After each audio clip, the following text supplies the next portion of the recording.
Buenos días, amigas y amigos, un gusto saludarlos este lunes, inicio de semana, en una cápsula más de En Corto con Juan Pablo. Hoy hablaré de un hecho histórico que ocurrió hace 81 años, que fue la expropiación petrolera, un acto fundamental para el pueblo de México que fue realizado y encabezado por el entonces presidente, el general Lázaro Cárdenas del Río, y que se consumó con el decreto de expropiación que terminó por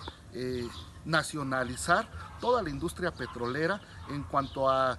maquinaria, gasoductos, oleoductos, toda la infraestructura, todos los bienes muebles e inmuebles. Y desde entonces el petróleo, el crudo mexicano, ha sido precisamente la columna vertebral del desarrollo de nuestro país. Durante los años 40, 50, 60 y 70 fue el que generó el ingreso suficiente para consolidar instituciones sólidas en el desarrollo estabilizador de México, y finalmente, a partir de que inician los gobiernos neoliberales en los años 80, empieza un desmantelamiento sistemático de la paraestatal de Petróleos Mexicanos y un golpe muy fuerte a las finanzas de esta economía nacional. Pero a partir precisamente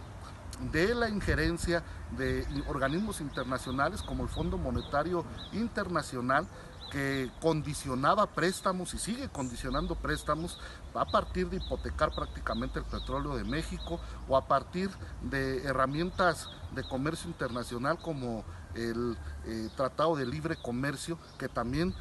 pasa por condicionar el desarrollo y la comercialización del petróleo. Es decir, ha sido en lo largo de la historia de México una tentación a intereses de capitales privados, no solo nacionales, sino sobre todo extranjeros, el querer empoderarse de la industria y de la extracción del petróleo de los mexicanos, cosa que han logrado durante los gobiernos neoliberales y que finalmente lograron capitalizar fuertemente con la reforma energética que se inscribió en el llamado Pacto por México, que terminó por ceder la extracción, distribución y comercialización del petróleo a empresas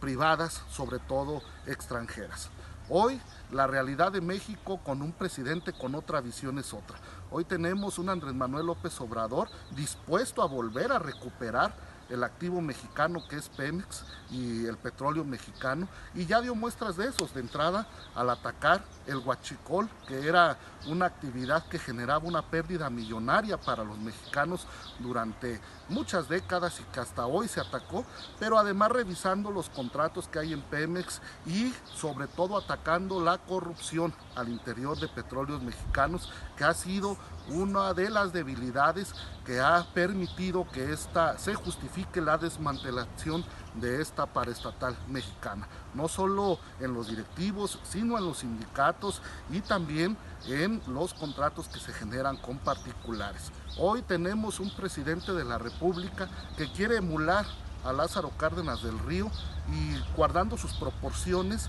volver a recuperar para los mexicanos esta columna vertebral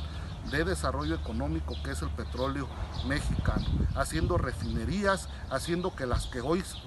funcionan y existen funcionen a su cabalidad. Y esto habla de que la cuarta transformación pasa también por nuestra soberanía nacional y por volver a recuperar ese nacionalismo que nos llevó a expropiar el petróleo en 1938. Más allá de quien quiera políticamente ponerse la camisa de quien defiende estos postulados y estas banderas, hoy es claro, no solo en forma sino en fondo, que dentro de la cuarta transformación y del movimiento de regeneración nacional del cual nace la cuarta transformación, están inmersos los actores que han luchado históricamente por esta posibilidad. Ahí está Lázaro Cárdenas Batel, nieto del general Lázaro Cárdenas del Río, hoy como coordinador de asesores del actual presidente de la República. Ahí están las acciones que ha implementado López Obrador. Ahí está el referéndum nacional y la colectividad que justifican las acciones de Andrés Manuel,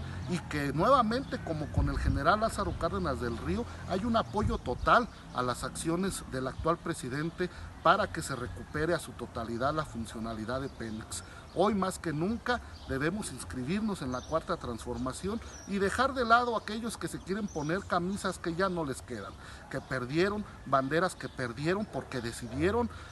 encumbrarse con el poder, decidieron acordar con el poder y terminaron por ser una opción para los michoacanos. Hoy el ingeniero Cuauhtémoc Cárdenas no milita en la fuerza política a la que dio origen precisamente al Partido de la Revolución Democrática por haber, entre otras cosas, abandonado esos principios. Hoy tampoco están en esas filas quienes en su momento defendieron esos postulados, porque hoy la nueva forma de hacer política se refleja en el Movimiento de Regeneración Nacional y se cristaliza precisamente en la cuarta transformación que encabeza Andrés Manuel López Obrador desde el gobierno federal. Muchas gracias.